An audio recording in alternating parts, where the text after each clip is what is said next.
हरे कृष्णा। पूरी जगन्नाथ मंदिर में प्रथा है, अगर रात्रि के समय पर भगवान जी का ड्रेसिंग वगैरह सब हो जाने के बाद मंदिर बंद करते समय अगर कुछ भगवान जी के शरीर से यानी भगवान जी के श्री विग्रह से कोई भी प्रसाद अगर गिरता है, जैसे कि मान लीजिए फूलों की हार हो या तो उनका मोर पंख हो या कोई फूल हो या तो ड्रेस हो, टर्बन हो, तो दूसरे दिन जो है सुबह वो राजा के घर पे जाता है प्रसाद के रूप में। ये प्रथा है असलियत में, क्योंकि जो राजा होते हैं जगन्नाथ उड़ीसा के, वो जगन्नाथ जी के प्रथम सेवक माने जाते हैं। राजा भी अपने आप को जगन्नाथ जी के भक्त मानते हैं और पूरा उड़ीसा जो है जगन्नाथ जी राजा हैं और राजा अपने आप को सेवक मानते हैं। तो ये प्रथा जगन्नाथपुरी में चलते आ रहा है।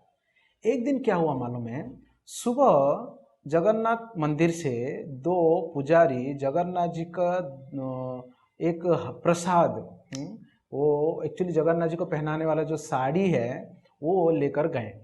तभी देखे राजा क्या कर रहे थे, अपने कोई मित्र के साथ बैठकर जो है वो ये खेल रहे थे, पासा खेल रहे थे।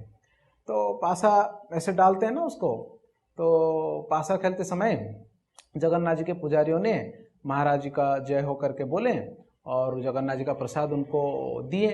तो जब भी जगन्नाथ जी का प्रसाद दिए, महाराज ने क्या किए, वो खेलते खेलते खेल में इतना मग्न थे तो उन्होंने पंडे लोगों को भी ज़्यादा ध्यान नहीं दिया और जो प्रसाद आया था उसको ले लिया, अपने लेफ्ट हैंड से ले लिया और लेके इसे रखा और खेला खेला। जब भी खेल खत्म हो गया, जो अपने रूम पे गए, तभी महाराज जी के याद आया कि ओ मैंने क्या कर दिया, मैंने भगवान के भक्तों को ध्यान नहीं दे पाया। ये तो उनके प्रति असम्मान और अपमान मतलब अपराध हो गई। और उससे भी बढ़कर अपराध भी ये भी है कि मैंने भगवान जी के प्रसाद को लेफ्ट हैंड से स्वीकार किया। ये तो बहुत बड़ा घोर अपराध हो गया। भगवान जी के प्रसाद को लेफ्ट हैंड से स्वीकार किया, उसको मैंने अवमानना किया, मैंने उसको पर ध्यान केंद्रित नहीं किया। मैं राजा होके क्या फ़ायदा, भगवान जी का सबसे प्रथम सेवक करके अपने आप को कह के क्या फ़ायदा। ये जीवन बहुत धिक् है और मैं भोग विलास में इतना लग गया हूँ, ये बहुत गलत बात है। क्या करूँ, मैंने इस प्रकार के अपराध से मैं कैसे वंचित हूँ, मुझे प्रायश्चित करना पड़ेगा। ऐसे राजा बहुत सोचने लगे। तब क्या हुआ मालूम है, राजा दिन रात सो नहीं पा रहे थे। वो सोच रहे थे कि मैं भगवान जी के प्रसाद के प्रति किया हुआ अपराध से कैसे बचूं। देखो भक्तों, भगवान जी से प्राप्त होने वाला हर एक वस्तु प्रसाद होता है, केवल हम खाने वाला वस्तु ही प्रसाद नहीं है। एक्चुअली भगवान जी को अर्पण किया गया फूलों के हार, भगवान को अर्पण किया गया हर एक वस्तु जो है वो प्रसाद होती है। तो उसको बहुत ही ध्यानपूर्वक जो है हमको सम्मान देना चाहिए, भगवान की जैसे ही। तो राजा इस बात को जानते थे, इसलिए राजा बहुत ही तनाव में थे कि क्या करूं करके। तब उन्होंने सोचा कि मुझे प्रायश्चित करना चाहिए। कैसे प्रायश्चित करूं। उन्होंने खाना पीना कुछ दिन छोड़ा, उपवास रहा, फिर भी उनका मन नहीं मान रहा था। तब उन्होंने सोचा कि यस, मैं जिस लेफ्ट हैंड से भगवान जी के प्रसाद को स्वीकार किया वो हाथ मुझे नहीं चाहिए, वो हाथ में काट डालूंगा। तो बोले काटूंगा कैसे, मैं राजा है भाई, राजा का हाथ कौन काटेगा और क्यों काटेगा और कैसे काटेगा, ये कैसे संभव हो पाएगा ये कार्य। तब उन्होंने कुछ प्लान सोचा। तो उन्होंने मंत्री को बुलाया, मंत्री को बताया, अरे मंत्री जी, असलियत में मैं रोज कुछ दिनों से रात को बहुत परेशान हूँ ना, किसके लिए ना, मेरे रूम में एक भूत आता है और डेली मुझे डराता है। मंत्री बोले भूत, लगा हाँ, डेली वो विंडो के अंदर से वो अपना हाथ ऐसे निकालता है, ऐसे हाथ निकालता है, ऐसे निकालता है। हालांकि वो मुझे कुछ करता नहीं है, मगर वो हाथ निकलता है विंडो के अंदर से और मैं देखता हूँ।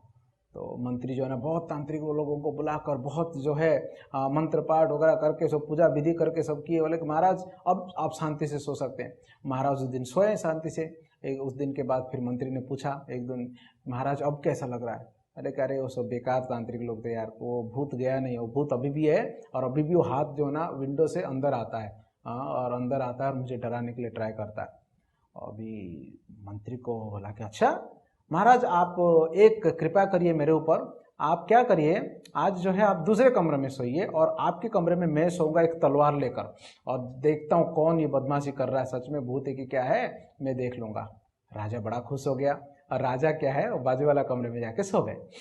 और मंत्री वहाँ पे तलवार लेके राजा के कमरे में बैठे हुए थे और मध्य रात्रि में वो विंडो से एक हाथ जो है अंदर आया और जैसे ही अंदर आया ये मंत्री जाके वो हाथ को काट डाला सीधा, और काट दिया। मंत्री जो है शांति से सो गया।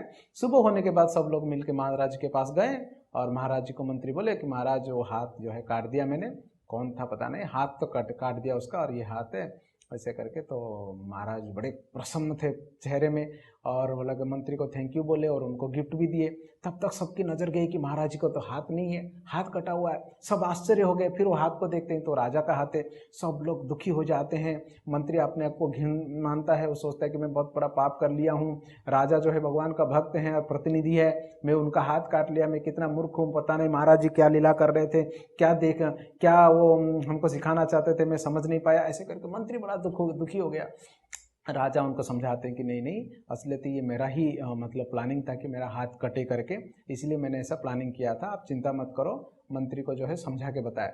मंत्री और सब लोग राज्यवासी आश्चर्य हो गए कि राजा भगवान जी के कितने बड़े भक्त हैं कि भगवान के प्रसाद को जो है असम्मान किया है करके अपना खुद का हाथ को उन्होंने काट दिया।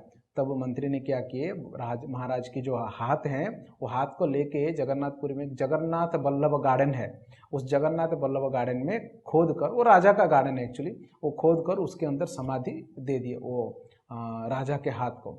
अभी महाराज इधर जो है एक हाथ में जो है ना अभी राज्य करने लगे, मगर अभी नया दुख जो है राजा को होने लगा। राजा अभी जगन्नाथ मंदिर के अंदर जगन्नाथ जी का सेवा करने के लिए नहीं जा पा रहे थे। क्यों? क्योंकि जिस व्यक्ति का अंग भंग रहता है तो वो व्यक्ति डायरेक्टली श्री विग्रह को स्पर्श नहीं कर सकता है और सेवा नहीं कर सकता है। इसलिए राजा बड़े दुखी हो गए। उधर गार्डन के अंदर राजा का हाथ जो है वो काट के उधर गाढ़ा गया है, मतलब समाधि दिया गया है। मंत्री और सारे प्रजा दुखी हैं और मंदिर में सभी डिवोटीज जो पुजारी लोग वो भी दुखी है कि ऐसे कैसे राजा ने किए करके, है ना। तो इस प्रकार से जगन्नाथ जी के भक्त होते हैं जो उड़ीसा के राजा, जो जगन्नाथ जी के प्रसाद केवल उसको अपमान कर दिए, अपने लेफ्ट हैंड से ले लिए करके, इसलिए अपने हाथ को काट दिए। इसलिए भक्तों, कभी भी कोई वस्तु अगर कोई देते हैं तो हमको लेफ्ट हैंड से स्वीकार नहीं करना चाहिए। लेफ्ट हैंड से स्वीकार करना मतलब उस व्यक्ति को, उस वस्तु को, उन सबको अपमान करने की जैसा है। हमको बड़े आदर के साथ जो है ना राइट हैंड से लेना चाहिए। विशेष रूप से भगवान जी का जो प्रसाद ग्रहण करना है, बड़े आदर के साथ भगवान का ही प्रसाद, भगवान के ही रूप में हमको उसको स्वीकार करना चाहिए। तो इस प्रकार से भगवान के भक्त उड़ीसा के जो राजा हुआ करते थे। जय जगन्नाथ।